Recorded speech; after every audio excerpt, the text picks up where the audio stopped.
கட்சி தாவேகா. அதை பற்றி தான் கேட்கணும்னு நினச்சேன் சார்.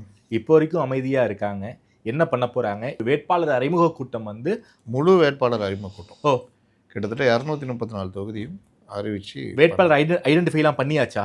வேட்பாளர் ஐடென்டிஃபை பண்ணி அந்த வேட்பாளர்களுக்கு மனு தாக்கல் உட்பட ரெடி பண்ணுறாங்க.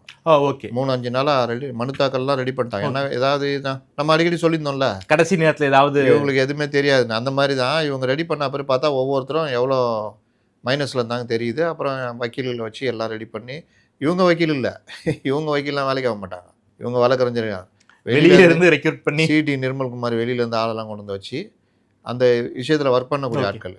அவங்க வந்து இந்த தேர்தல் அதிகாரி மாதிரி என்ன இந்த பேப்பரில் எடுத்துருவா, ஓடு சீக்கிரம் போ, அதுவா இதுவா நோட்டரி பப்ளிக் அது இதுன்னு வச்சு ரெடி பண்ணிட்டாங்க. வேட்பாளருக்கு ஆள் எங்கன்னு கேளுங்க, அதுதான் மேட்ரு. ஆள் மட்டும் ஆளுக்கு ஆள் ரெடி பண்ணிக்கிறாங்க. புஷி வந்து அந்த விஷயத்தில் ஃபெயிலியரு. ஜானு அந்த கட்சியிலே இல்லாத விஷ்ணு ரெட்டி கரெக்டாக பிடிச்சிட்டிங்க. அப்புறம் ஆதவ், சிடி நிர்மல்குமார், இவங்களாம் அவங்க ஆளை திணிச்சிருக்காங்க. இது இல்லாமல் கொஞ்சம் பக்கத்தில் கடன் வாங்கிக்கிறாங்க. நம்ம சின்ன ஸ்கூலில் சொல்லி தருவாங்கல்ல, 19ல் 30 போனால் எவ்வளோ அப்படின்னா 0 9 போட்டுக்கோ, 1ல் 3 போகாது, பக்கத்தில் கடன் வாங்கிக்கோ சேர்த்துக்கோ அப்படின்னு வரோம்ல. ஆமாம், அந்த மாதிரி பக்கத்தில் கடன் வாங்கினாங்க. காங்கிரஸ்லேருந்து வாங்க, இதுலேருந்து வாங்க, அதுலேருந்து வாங்க, உங்களுக்கு எல்லாத்துக்கும் சீட்டு. அந்த மாதிரி நாளைக்கு ஒரு 10 பேர்கிட்ட காங்கிரஸ்காரங்க.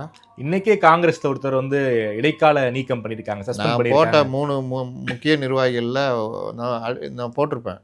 சத்தியமூர்த்தி பவனில் நிழல் தலைவராக ஒருத்தர் மீடியா அவர் ஈவெண்ட் பண்ணுறவர், அவர் தான் அது செல்வம். இன்னொருத்தர் சொல்லிடலாம் நாளைக்கெல்லாம் எப்படி மேலே எதுனா போகிறேன், மகாத்மா சீனிவாசன் ஒருத்தர் சேவாதள தலைவர். இன்னொருத்தர் அவர் பெத்தம்மா இந்த பெத்துராஜா 3 பேர் வரும் அவர். அந்த மாதிரி ஒரு 10 பேர்கிட்ட சீட்டு கொடுக்குறாங்க. ஸோ அதாவது காங்கிரஸில் இருக்க ஒரு புள்ளிகளுக்கு தாவேக்காவில் சீட்டு தராங்க, அப்புறமா அவங்க அங்கே போயிடுவாங்க, காங்கிரஸ்கே போயிடுவாங்க. காங்கிரஸ் எல்லாம் கண்டுக்க மாட்டாங்க. நீங்கள் இப்போ போங்களேன், நேராக போய் வேஷ்டிலாம் வேறு கட்டிக்கிறீங்க, போயிட்டு கோபண்ணான்னு ஒருத்தர் இருப்பார், அவர்கிட்ட நான் காங்கிரஸில் இருக்கிறேன் சார். கோபண்ணாவுக்கு எனக்கு நல்லா தெரியும் சார். தெரியுமா? அப்புறம் என்ன பிரச்சனையே இல்லை, இப்போ நான் போனால் தான் பிரச்சனை. கொஞ்ச நேரம் அறிமுகப்படுத்தணும் சார், அங்கே இருந்தேன் இங்கே இருந்தேன்னு.